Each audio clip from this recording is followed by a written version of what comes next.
Bonjour à tous, aujourd'hui un court message, simplement vous partager une interview que j'ai fait avec Solange et Gisèle Adéchian, qui sont toutes deux, qui travaillent dans le domaine de la santé, qui font du coaching, du conseil. Ce sont deux sœurs extraordinaires qui font un travail franchement assez exceptionnel. J'ai eu la chance de parler avec elles, de commencer à comprendre un peu qu'est-ce qu'elles font, etc. Et franchement, je vous invite à les découvrir à travers cette interview où je décris l'apithérapie, un peu ce que je fais avec apiculture et Biofarm, donc les compagnies d'apithérapie avec lesquelles je travaille, dans lesquelles je suis impliqué.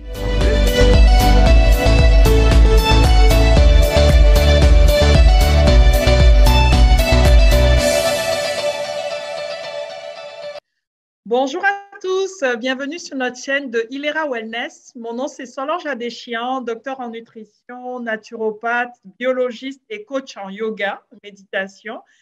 J'ai l'honneur aujourd'hui d'être accompagnée bien sûr de ma très chère Gisèle Adéchian. Bonjour Gisèle. Bonjour Solange, comment allez-vous? Comment vas-tu? Ça va très bien chez toi? Ça va très bien, merci. Peux-tu te présenter?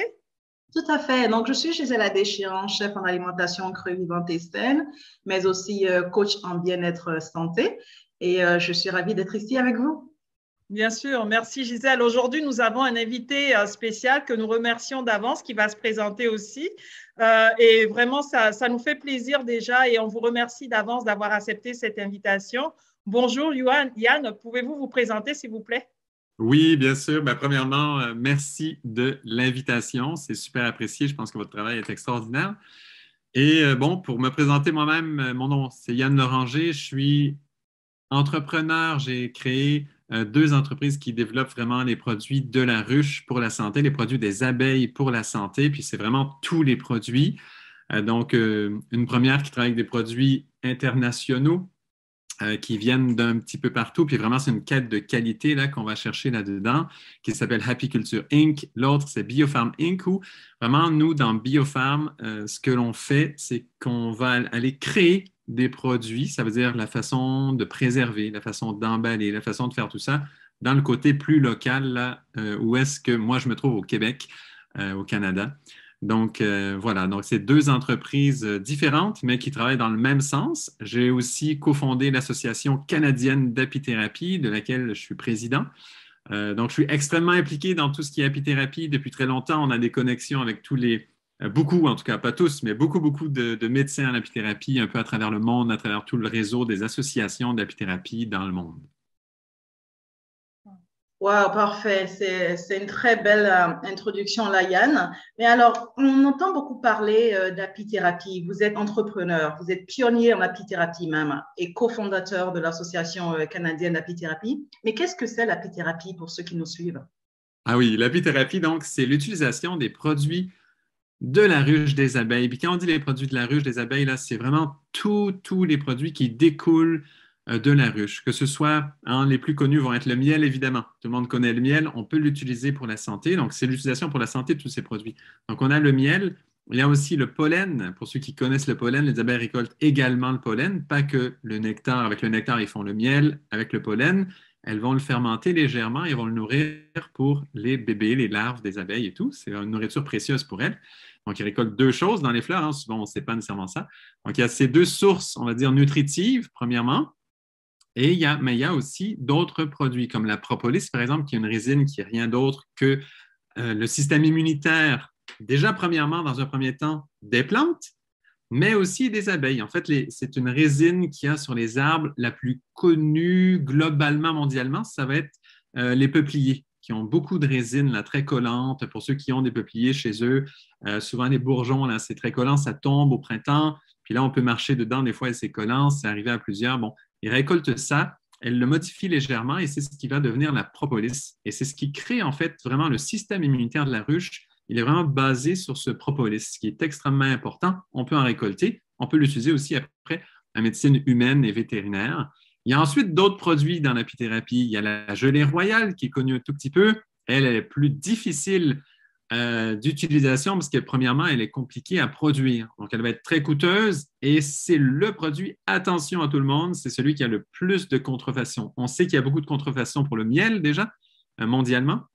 C'est énorme en fait la contrefaçon pour le miel, mais il y en a encore plus au niveau du pourcentage pour la gelée royale parce que c'est extrêmement coûteux à produire. Ça prend beaucoup de temps, même pour la ruche, ça demande beaucoup. Et c'est un produit précieux à utiliser pour des applications très particulières et vraiment à ne pas prendre à la légère la gelée royale parce que c'est très coûteux, premièrement pour les abeilles, donc dans un souci premièrement écologique, on ne veut pas les épuiser à faire une gelée royale quand on n'en a pas besoin. Donc ça, c'est une petite précision sur la gelée royale, je vais la mettre. Il y a d'autres produits. Il y a le venin d'abeille aussi. Mais le venin d'abeille, dans la plupart des pays, on ne peut pas l'utiliser vraiment. Les injections de venin d'abeille et tout, au Canada, par exemple, ce n'est pas légiféré, ce n'est pas légal de faire ça. Par contre, il y a plein d'applications, que ce soit pour la maladie de Lyme ou l'arthrite ou des différentes choses là, de ce type-là. Il y a plein d'utilités aussi pour le venin. Donc ça, on ne l'a pas beaucoup, donc on ne peut pas l'utiliser vraiment dans la plupart des pays. Mais dans certains pays, ça va l'être. On peut penser, par exemple, à Cuba. Il y a différents endroits qui vont l'utiliser davantage. En Chine aussi. En Turquie, ils ont un centre de recherche apithérapie très avancé dans un hôpital universitaire, de recherche universitaire. Il y a une branche, toute une aile d'apithérapie où eux, ils font plus de recherche, là, incluant le venin. Donc ça, c'est les produits un peu de base, ces 5-là. Il y en a d'autres. Je ne vais pas m'étendre trop, mais vous comprenez l'idée. C'est vraiment l'utilisation de ces produits pour la santé. Et dans le monde de l'apithérapie, ça va très loin. Et je me permets de faire une petite parenthèse qui dit, pour moi, quand j'ai connu l'apithérapie, l'utilisation des produits de la ruche pour la santé, donc, eh bien, ça m'a éclairé beaucoup sur le rôle des abeilles à miel. Parce qu'on dit souvent les abeilles pour la pollinisation, c'est important, c'est vrai, mais en réalité, il y a plein d'autres espèces d'abeilles qui pollinisent très bien, donc des espèces indigènes souvent. Et l'apithérapie vient vraiment révéler. Là, ça, c'est un peu nouveau parce qu'il n'y a pas beaucoup de gens qui connaissent l'apithérapie. Mais elle vient vraiment révéler un rôle essentiel des abeilles à miel qui est très, très méconnu. Et plus on plonge dans ce monde, plus on se rend compte que l'échange entre les abeilles à miel et les humains, ça va beaucoup plus loin que juste du miel pour se nourrir comme ça. Le potentiel est immense, surtout dans un temps où l'antibiorésistance, vous en avez sûrement entendu parler, on va dire menace quelque part, on entend souvent parler, là. Eh bien, les abeilles ont quelques solutions pour nous, en tout cas à ce niveau-là. Wow. Wow, c'est impressionnant tout ça. Et puis, c'est vrai qu'on dit toujours que l'ignorance est la cause de toutes nos souffrances. Donc, nous, on connaît juste le miel de façon générale, mais comme un professionnel comme vous, c'est intéressant d'entendre parler au fait que finalement, il n'y a pas que le miel ou le pollen ou la gelée royale, mais il y a beaucoup d'autres choses en arrière. Et ça, c'est vraiment quelque chose d'impressionnant et d'assez intéressant. On en parlera un peu vers la fin aussi, ou justement aller prendre ces renseignements additionnels si on a besoin de plus d'informations. Et justement, parmi ces produits, tous ces produits clés, lesquels vous recommandez pour, dans un premier temps, booster notre système immunitaire et aussi quel est l'impact entre ces produits sur le microbiote intestinal, en particulier en cas d'inflammation chronique ou des allergies? Très bonne question. Très, très pertinente. C'est vrai, le système immunitaire, on en parle souvent. Au niveau des produits de la ruche, là, ils sont très différents, ils sont très spécifiques, ils travaillent dans des cases un peu très précises. Quand on dit système immunitaire, il n'y a pas photo, il n'y a pas de doute, c'est vraiment la propolis qui va de l'avant. La propolis, là, c'est une championne absolue du système immunitaire, pas de doute. La gelée royale peut venir certainement en second plan dans des utilisations très spécifiques, souvent quand il y a pas des choses qui tirent dans le temps, mais plutôt des choses très aiguës, hein, des situations très aiguës. Parfois, la gelée royale peut vraiment avoir un impact important, intéressant. Il y a un peu de recherche, mais elle est moins étudiée, la gelée royale, il faut dire, hein, parce qu'elle est trop précieuse, trop coûteuse, donc évidemment, elle est moins étudiée. Donc, il y a possibilité d'utiliser la gelée royale quand il y a des choses plus aiguës. Ça se fait en Roumanie. Là, il y en a des tests de plus en plus qui se font dans ce plan-là. Par contre, vraiment, le champion des produits, là, c'est la propolis. Et donc, la propolis pour le système immunitaire, ce qu'il faut retenir, c'est qu'elle ne fait pas, tu sais, souvent on entend boost du système immunitaire. Et ça, c'est bien, c'est un terme ça passe rapidement, on pourrait dire c'est un peu à la mode, mais il faut savoir que quand on a, par exemple, des maladies auto-immunes, souvent on se fait dire il ne faut pas toucher le système immunitaire, hein, on se fait souvent dire ça. Alors que là, la propolis, elle, oui, elle peut booster quand il le faut, mais on va dire qu'elle est immunomodulatrice. Et donc, on peut en prendre, même quand on dit il ne faut pas prendre rien qui booste le système immunitaire, la propolis, elle, c'est différent, puisqu'elle est immunomodulatrice. Et c'est ce qui fait elle amène l'homéostasie, en fait. Donc, s'il y a besoin de soutenir le système immunitaire, qui a un boost, puis vraiment que ça aide l'avant, eh bien oui, la propolis, go, c'est un go. Mais aussi, si le système immunitaire doit être ralenti, on va aller chercher l'homéostasie aussi avec la propolis. Donc, on peut toucher dans les deux cas. Et je sais que ça sonne comme si c'était de la magie, là, parce que ça sonne comme trop beau pour être vrai. Mais franchement, les études le démontrent.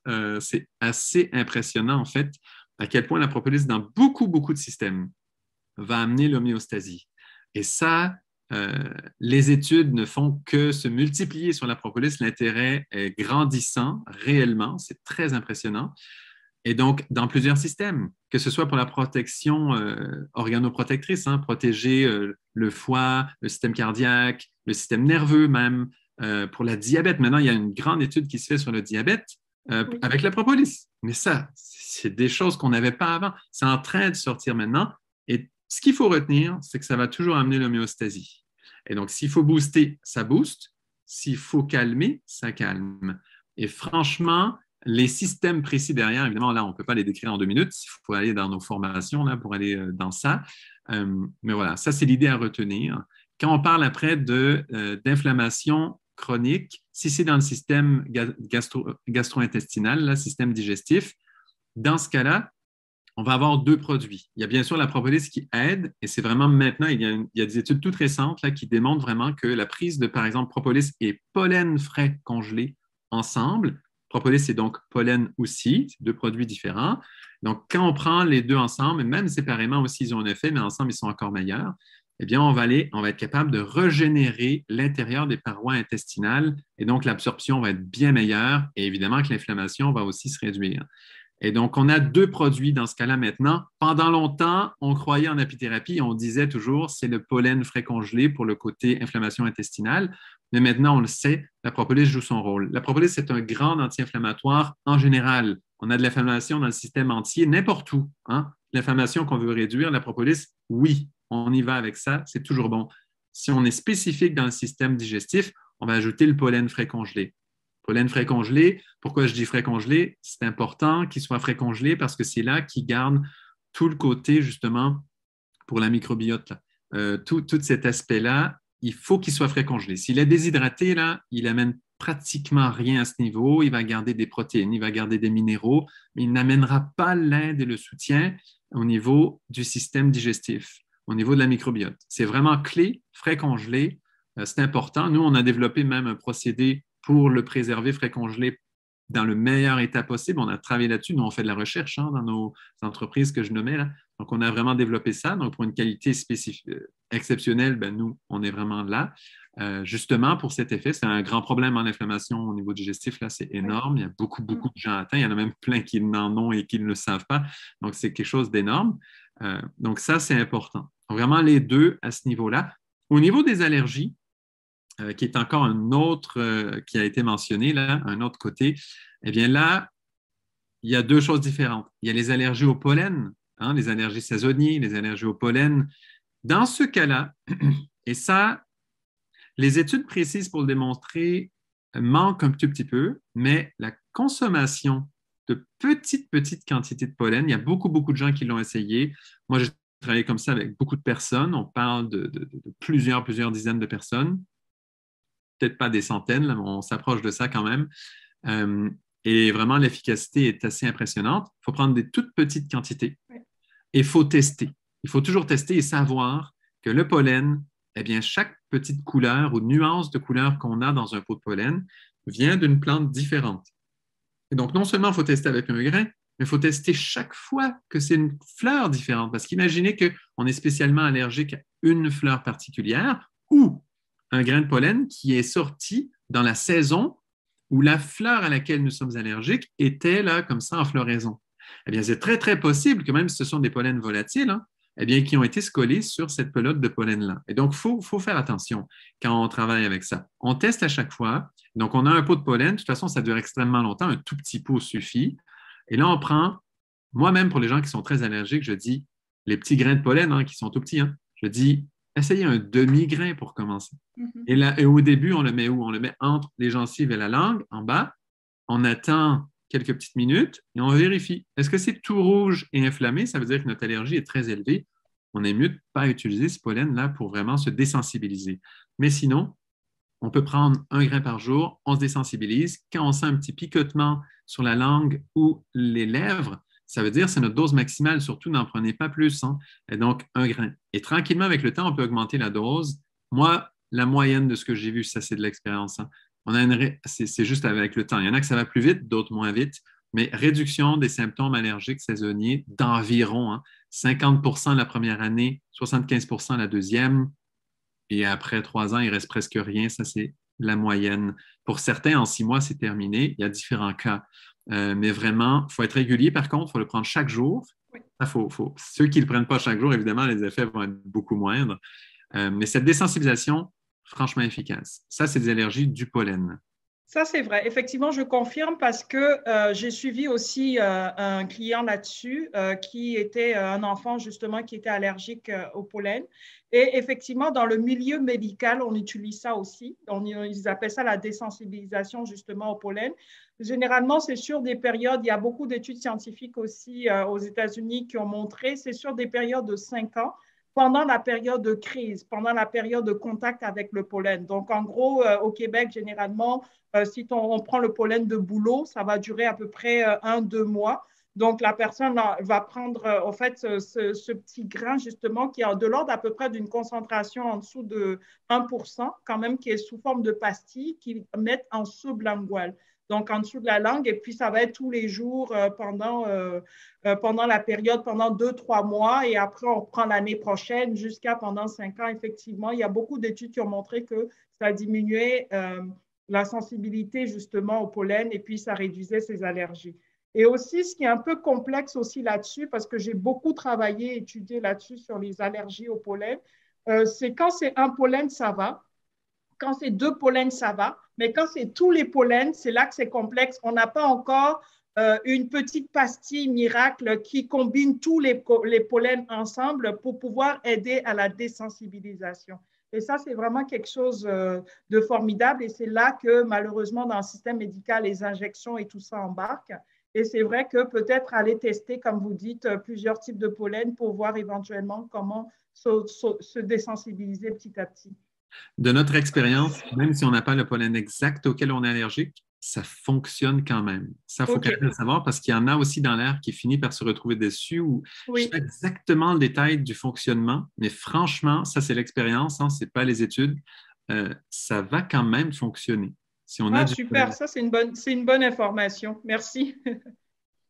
Et Yann, vous avez notamment le pollen que vous produisez. Mais quelle est la différence entre ce pollen-là et le pollen que nous achetons communément en grande surface et l'impact sur la santé?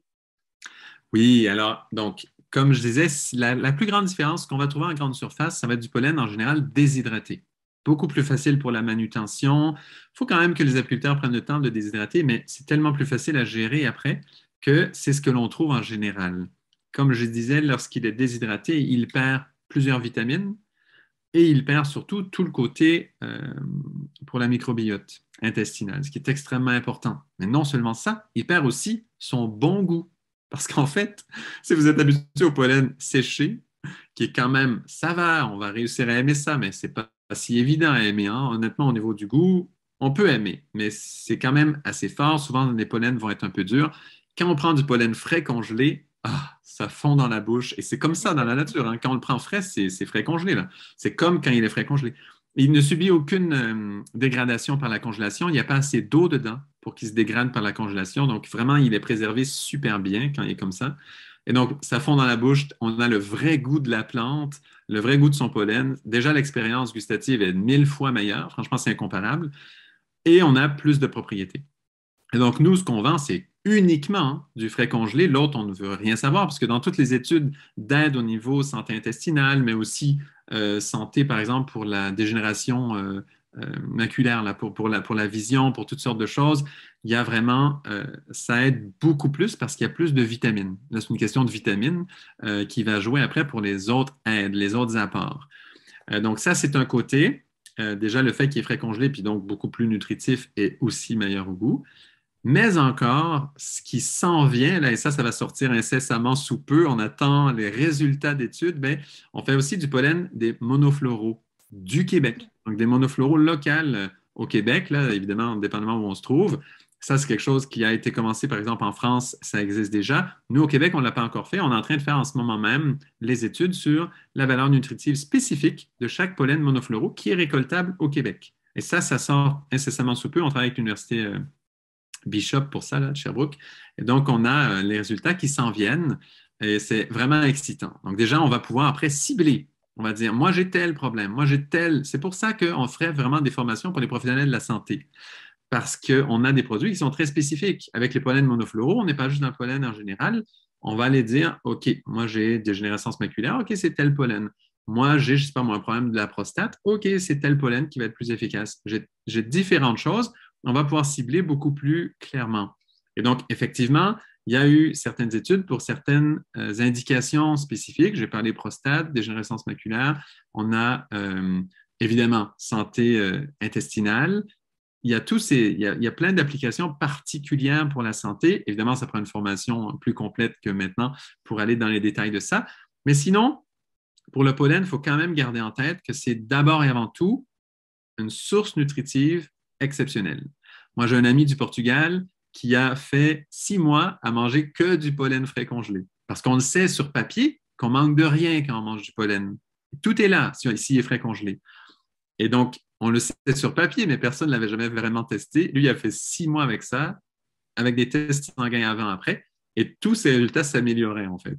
Et il a perdu du poids excédent, il a gagné de la masse musculaire, c'était incroyable. Là. Toute sa santé s'est améliorée. Donc, on a des ruches chez soi, on consomme le pollen, on a notre nourriture. Même si tout, disons, là, hein, dans le temps de la COVID, hein, il y a plein de choses qui ont fermé, il y en a qui avaient peur un peu. Côté, est-ce qu'on va être capable de s'approvisionner en nourriture? On a quelques ruches chez soi, on récolte le pollen, on met ça au congélateur, on a la nourriture pour l'année. Et qu'il arrive quoi que ce soit, voilà, on est en sécurité. Évidemment, on va manger la même chose tout le temps, mais au moins, on aura une nourriture riche où on manque d'absolument rien. Et donc, c'est vraiment une valeur nutritive. Donc, on va parler au niveau protéique. On est entre 20 et 25 de protéines dans le pollen, ce qui est quand même très élevé. Hein. Pour les végétariens, par exemple, c'est une belle source de protéines, franchement. Et ensuite, et puis en plus, les aminoacides sont bien équilibrés hein, et tous les essentiels sont là. Et donc là, on a le côté protéines. Il y a des glucides aussi. On parle d'autour de 45-50 au niveau des glucides. Dans la balance d'une diète, c'est quand même assez équilibré finalement. On a ensuite beaucoup, beaucoup de vitamines. Les vitamines B sont très élevées, mais il y en a aussi d'autres, la vitamine E, il y a tout ce qu'il faut pour créer la vitamine A. Il y a toutes sortes d'autres vitamines, la vitamine C aussi, il y a d'autres vitamines qui vont être présentes, des minéraux, plein de minéraux différents. Et évidemment qu'après, dépendamment du pollen, il y en a qui vont être plus riches en tel minéraux ou telle vitamine. Ça, après, c'est le monofloral qui va nous définir si on veut des applications précises. Et donc, voilà. Puis après, c'est tout le côté microbiotique aussi qui est présent.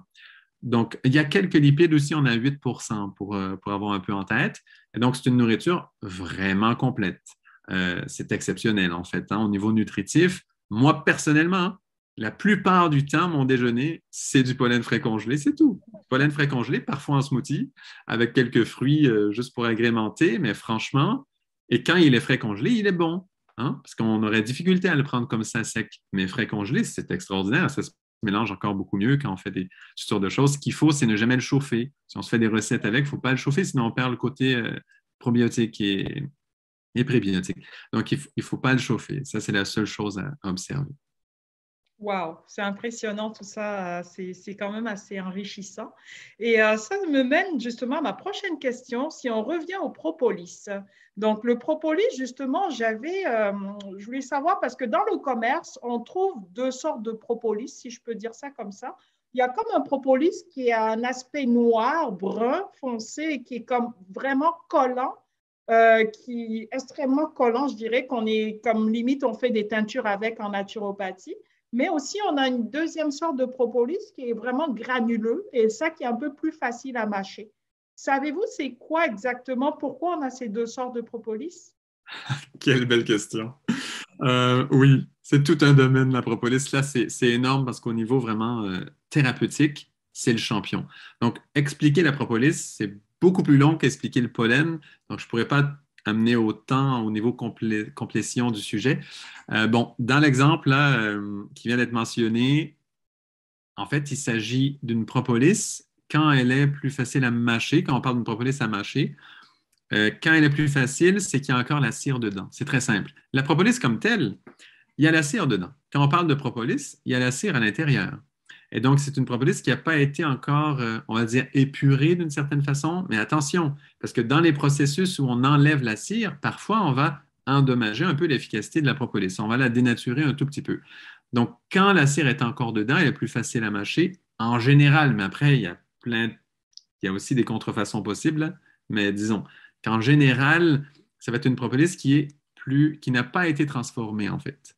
Alors que quand on a la méga collante, un peu dure aussi, un peu trop dure souvent, la méga collante, souvent, elle va être un petit peu trop dure. Eh bien, ça, souvent, ça a été chauffé pour enlever la cire, par exemple. Il y a d'autres processus aussi pour enlever la cire qui n'abîment moins que de chauffer. Donc, on ne veut pas non plus trop descendre ce produit-là, mais il faut faire attention. Quand il est comme extrêmement collant, un peu dur, souvent, c'est moins bon, là. Ça a été un petit peu dénaturé. Il reste encore plein d'agents actifs. Donc, on peut encore avoir l'efficacité, il n'y a pas de problème. Mais si on est un peu puriste, on veut vraiment le produit top, en général, c'est quand même bien de le prendre avec la cire. En même temps, d'un autre côté, on va dire, s'il y a la cire, il peut y avoir des choses qui se sont accumulées dans la cire. Si on a des apiculteurs qui ne sont pas bio, par exemple, qui mettent des produits chimiques et qui ont encore la cire, mais ça, c'est pareil avec la propolis aussi. La propolis absorbe énormément. Et donc, il faut faire attention un peu à où est-ce qu'on va la chercher, notre source de propolis. On a une étude, par exemple, qui avait clairement démontré qu'il y a eu des propolis qui avaient eu des impacts nocifs. Ça arrive, alors que pourtant, elle est immunomodulatrice, donc dans plein de processus, tout va bien. Mais ça peut arriver qu'on a des propolis qui sont trop pollués, soit en HAP, soit en métaux lourds, soit en pesticides, et qui vont faire en sorte que voilà, on prend une propolis et elle a un petit côté négatif. Mais normalement, là je dis normalement, mais tout n'est pas vérifié, normalement, dans les produits avec des NPN, au Canada, ça prend un NPN pour vendre la propolis, normalement, eh bien, normalement, il n'y a pas ça. C'est supposé être vérifié. La plupart le font. Nous, évidemment, on le fait, mais c'est supposé être fait. Je le dis, c'est juste une petite précaution pour ceux qui ont des maladies très graves. Pour quelqu'un qui va bien, ces petites concentrations, ça va. Mais pour quelqu'un qui prendrait la propolis, ça arrive parce qu'il y a des études sur ça. Par exemple, pour un accompagnement en traitement de chimio pour le cancer, par exemple, il y a des études là-dessus. Et donc, il y en a qui vont faire ça. Ben là, évidemment, faites très attention. Il faut vraiment cibler une propolis de très haute qualité. On ne veut pas charger notre système. Petite parenthèse là-dessus. Mais sinon, après, dans les formes de propolis, il y en a plusieurs. Il va y avoir des capsules, des gélules. Il va y avoir de la propolis à mâcher, comme qui a été dit là, mais aussi des teintures, des sprays aussi. Puis là, c'est pareil, les concentrations varient énormément. Comment le produit a été fait, tout ça. Moi, c'est pour ça que j'ai créé la deuxième compagnie qui est Biofarm pour faire les produits nous-mêmes. C'est pour être sûr à 100% d'un produit que je sais comment il a été fait. Je sais que les procédés respectent tout au niveau qualité parce qu'il y a toutes sortes de choses qui circulent. Les marchés sont très, très quand même engorgés de tout ce qui va venir de Chine. Je ne veux pas condamner ce qui vient de Chine, mais quand même, il y a vraiment une tendance énorme à faire, de la contrefaçon. Au niveau du miel, c'est prouvé, noir sur blanc. Après, au niveau des autres produits, c'est très, très, très lourdement suspecté. Et donc, bon, c'est pour dire, il faut quand même vérifier au niveau de la qualité. Mais c'est ça. Après, la propolis, il y a plusieurs formes. Et donc, il y a des formes comme qui a été nommé là, un peu plus donc épurées sans la cire ou avec la cire, mais encore, il y a des origines botaniques à la propolis. Et ça, c'est un autre niveau. Donc, celle-là qui a été mentionnée, qui est comme brune, très souvent va venir des peupliers, justement. Donc, nous, on travaille effectivement, et nous, dans nos produits, on va mentionner l'origine botanique de chacune, parce que ce ne sont pas les mêmes agents actifs qu'il y a dans une propolis ou une autre. Donc, il y a des propolis, il n'y en a pas une, en fait. C'est là que ça se complexifie encore plus, c'est que ça devient encore plus intéressant dans les applications précises. Et donc, il y a de la propolis, par exemple, de Baccharis, c'est une plante du Brésil. Celle-là, elle est assez connue. On va souvent appeler la propolis verte. Il y a aussi une propolis de Dalbergia qui est quand même assez étudiée aussi. C'est une propolis rouge, celle-là. Elle est plus rouge que la brune de peuplier. Elle est vraiment assez rouge. Et donc, ce sont les trois les plus étudiés dans le monde en ce moment. Nous, on travaille avec ces trois-là, différentes, et on fait des produits différents selon les agents actifs, selon les utilisations spécifiques là, pour chacune. Après, ça prend la formation pour aller plus loin, ça serait très long. Wow, c'est impressionnant. Mais justement, Gisèle, je te laisse aller là-dessus. Et en parlant de ça, justement, Yann, Est-ce que le propolis peut s'utiliser pour prévenir le COVID-19? Ah ben, totalement. En fait, oui. Et il y a eu d'ailleurs un essai clinique sur plus de 140 personnes, si je ne m'abuse, au Brésil, qui a été faite. Là, ça, c'était justement une propolis verte de Baccaris qui a été fait sur celle-là. Et ça a été prouvé noir sur blanc. Et ça, c'était des patients atteints de COVID. Là, on n'est pas dans la prévention, excusez, mais on est quand même, juste pour montrer à quel point il y a de l'efficacité, là, on était dans des patients affectés de COVID-19 hospitalisés. Hein? Ce n'est pas juste quelqu'un qui l'a, c'est des hospitalisés, des cas graves. Et ça a été vraiment bien fait, double aveugle, vraiment, franchement, une étude top faite dans des hôpitaux au Brésil. Et clairement, ce qui a été démontré, c'est réduction de moitié du temps d'hospitalisation en consommant la propolis. Donc ça, quand on parle que les hôpitaux voilà, débordent, là, nous, on a eu ça au Québec, là, ça s'est dit beaucoup. Ben, imaginez, si on avait le droit de pouvoir dire ça au grand public comme ça, là, de vraiment le nommer comme tel, voilà, prenez ça, ça va faire tel effet, ou si ça aurait été mis de l'avant, eh bien, on aurait pu réduire carrément, et ça, c'est prouvé noir sur blanc, hein, réduire de moitié le temps d'hospitalisation simplement avec la propolis. Ça, c'est la verte. Il y a aussi, au niveau préventif, avec la peuplier aussi, ça a été démontré. Il y a eu des petits, là, c'est plutôt des cas, des études de cas, des choses comme ça qui ont été faites en avant. Mais sinon, il y a aussi des reviews, hein, des revues scientifiques qui ont été faites sur les propriétés, comme il y a telle molécule dans la propolis, on va avoir tel effet. Et donc, effectivement, au niveau prévention, c'est aussi très puissant. Là, ça a été démontré dans les revues scientifiques aussi. Wow. Il y a quelque chose justement d'impressionnant que j'ai appris justement en regardant votre site Internet. Et en fait, j'ai vu aussi que la propolis ne peut se prendre pas seulement par voie orale, mais aussi on peut l'inhaler. Mais justement, pouvez-vous nous parler un petit peu des bienfaits de l'inhalation de la propolis?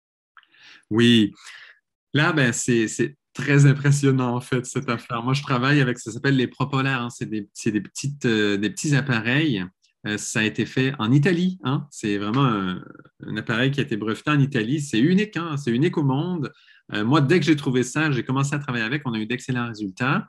C'est un petit appareil qui va chauffer la propolis exactement comme il faut. Ils ont vraiment poussé, ils ont travaillé très fort hein, pour faire ce petit appareil-là. Ce n'est pas comme un diffuseur d'huile essentielle. C'est beaucoup plus complexe ce qu'il y a dedans comme technologie, on va dire, pour assurer que c'est chauffé exactement comme il se doit, pour optimiser. En fait, c'est qu'il y a beaucoup de particules volatiles dans la propolis une fois qu'elles sont chauffées. Et donc, ces petits diffuseurs, ce qu'ils font, ils vont faire que, oui, effectivement, les particules volatiles actives vont aller dans l'air. Et là, ça remplit l'air. Ça fait plusieurs choses. Premièrement, ça va épurer l'air parce que c'est, évidemment, la propolis est antimicrobienne, antibactérienne, antivirale, même antifongique, là. Hein? Donc, pour ceux qui ont des moisissures de maison, du mold et tout, là, ça fait beaucoup. Hein? C'est anti à peu près tout, la propolis. C'est très impressionnant, hein, les effets que ça a. Donc, ça va probablement nettoyer l'air. Donc, s'il y a le grand exemple, c'est une classe avec des enfants. Et là, évidemment, les enfants, on le sait. Quand il y en a un qui a une grippe, un rhume, quelque chose, bien, ça se propage partout. Si l'enseignant, le professeur, a son propolaire dans la salle, et ma sœur est enseignante et elle l'a fait, c'est quelqu'un de très près de moi, je le sais de d'autres personnes, mais là, c'est quelqu'un de très près de moi, là, je connais le détail. En une année, elle n'avait pas changé sa boîte de mouchoirs, alors qu'à l'habitude, elle en passait 3-4 à chaque année. Et là, depuis qu'elle l'avait mis, c'est une énorme différence, beaucoup moins d'enfants qui rataient l'école. Et ça, effectivement, aussi, Contact, la compagnie qui fait ça en Italie, là, a aussi démontré ça plein de fois. Mais moi, j'ai quelqu'un que je connais très, très, très près qui l'a vécu.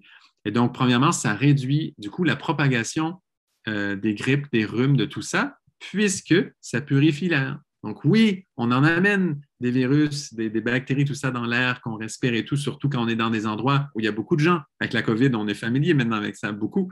Mais là, justement, les propolaires vont réduire, premièrement, ça. Ça, c'est une chose. Ça nettoie l'air ambiant. Voilà. Mais deuxième chose, c'est que quand on la respire, ces mêmes fameuses molécules immunomodulatrices qui ont plein d'actions différentes, honnêtement, et là, il y en a beaucoup. On parle quand même d'environ 300 molécules différentes. Hein, donc, des actions, il y en a beaucoup. Si on veut le détail, là, ça va être long.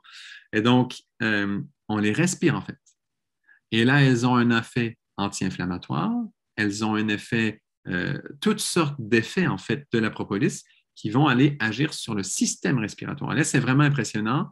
Les échos qu'on a eu de ça, il y en a beaucoup là. C'est vraiment riche. Wow, impressionnant. Et en fait, justement, avez-vous reçu des témoignages concrets de personnes qui ont des résultats? Donc là, vous parliez justement de l'inhalation de quelqu'un de très proche. Et en fait, c'est des choses qui se passent aussi fréquemment en Italie ou c'est vraiment dans le cadre d'une étude particulière? Alors, non, mais ça se fait un peu partout. Hein. Des résultats de ça, il y en a eu plein. Il y a quand même, ça commence à être connu, l'inhalation de la propolis commence à être connue de plus en plus. Nous, on est assez unique là, à fournir ça, en tout cas au Canada. Là. Et donc, on a de plus en plus de cas. Plus c'est connu, plus il y en a. Et les retours sont excellents. Il y a un cas le plus marquant dernièrement qu'on a eu qui était extraordinaire. C'est quelqu'un qui l'a utilisé pour, vous savez, le problème respiratoire qui reste pour les gens qui ont eu la COVID et au niveau des poumons, après, ils ont une difficulté respiratoire. Ouais. Eh bien, cette personne avait exactement ce problème. Elle a utilisé le propolaire. Il y en a un qui a un masque et du coup, on peut respirer directement la propolis qui est comme ça diffusée. Et vraiment, elle sent un soulagement chaque fois. Et ça l'aide énormément. Et elle, déjà pour ça. Donc, un témoignage, là, c'est quelqu'un dans l'Ouest canadien.